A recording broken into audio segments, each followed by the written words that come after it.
In the last section, we spoke about how libuv provides a thread pool for offloading work to be done on very expensive function calls. In this section, we're going to modify our threads.js file and start to detect the presence of these 4 threads that are created for us automatically.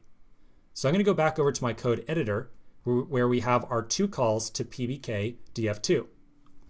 I'm going to copy the bottom call here, and then I'm going to duplicate it down a couple of times. So in total, I want to have 5 separate calls to pbk df2. So here's console log number 3, and I'm going to update the console log. Here's number 4, and I'll update the console log to 4. And here's number 5, and I'll update the console log to 5 as well. Now I'm going to save this file, and I'll go back over to the terminal. I'm going to run this file again, and I'll see what happens. So back over at the terminal, I'll run node threads.js again. All right, so take a look at the results here. Do you see that little pause? Let me run this again. So we get the first 4 results, a pause, and then the 5th result suddenly appears. So this result right here is extremely interesting, and we can use these results to really divine some information about the thread pool and how it works. Now, one quick note, depending on your machine's CPU, you might see some different results here from what I see. So if you have a different machine than I have, you might see different results, and that's totally okay.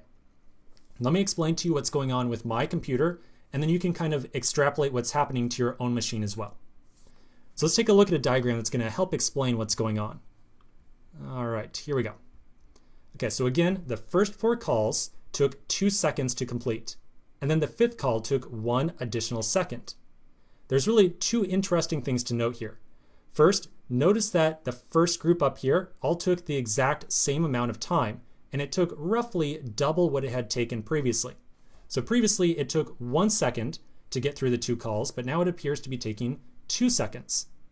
The second thing that I want you to note is that the 5th call over here only took 1 additional second. So that's very interesting behavior. Let's try to figure out why we saw the change in timing with the first group that ran, and then only 1 second to complete the 5th call. All right, so I'm going to show you a diagram of my computer. So this is a 2015 MacBook Pro, and by understanding the hardware that's inside of my computer, we'll have a better idea of why we saw that differing timings inside of all those function calls. So I'm using a MacBook Pro that was made in 2015. This computer has a dual core processor, so 2 separate cores. Let's first consider the original program that we wrote, where we had just 2 calls to pbk df2. So in that case, the first call was taken, and we can kind of imagine that maybe it got assigned to the first thread in the thread pool. That thread, we can again imagine that maybe this thread right here got assigned to running on core number 1. Then the second call to pbk df2 maybe got assigned to the second thread, and maybe this second thread got assigned to my second core. So we saw that these 2 calls each got assigned to 2 different cores in my machine, and they both took more or less exactly 1 second for each core to finish the hashing function call. So let's now take the similar diagram but apply it to the case that we just ran this in with the 5 function calls. All right, so here we go. So in this case, the first 4 calls each got offloaded to 1 thread that existed inside the thread pool. Now, here's where things start to get a little bit different. Remember how we had said when we spoke about threads much earlier that we can kind of get some level of concurrency with threads because our CPU has access to multi-threading or hyper-threading, which allows it to kind of process more than 1 thread at once. When we just very briefly mentioned that. But that's actually the behavior that we're seeing right now with these 4 separate calls. So the first 4 calls to pbk df2 each get assigned to their own individual thread. Then thread number 1 and thread number 2 get assigned to CPU 1, or core number 1, excuse me, and thread 3 and 4 get assigned to core number 2. Our 2 cores, or my 2 cores, are only able to process these 2 threads at the same time thanks to multi-threading technology in my CPU. So because I've got multi-threading enabled, I can process more than 1 thread at the same time. However, each core still had to do twice the amount of work. It just had to do twice that amount of work at the same time, which is why we saw that it took roughly twice as long to calculate the hashing value for these first 4 values.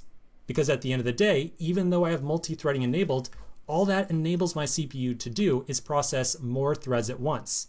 It doesn't actually speed up the processing, it just allows for some amount of concurrency inside of the work that I'm doing. So we saw those first 4 calls get processed. They took roughly double the amount of time.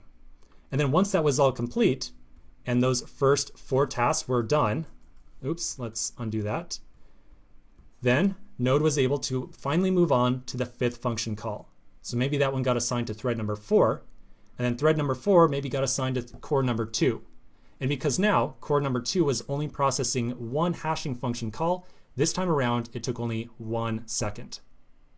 Okay, so I know that this has been some confusing stuff, but let's take a pause right here. We're going to come back in the next video and we're going to continue exploring this idea of threads in the thread pool by writing out some more experimental code. So quick break and I'll see you in just a minute.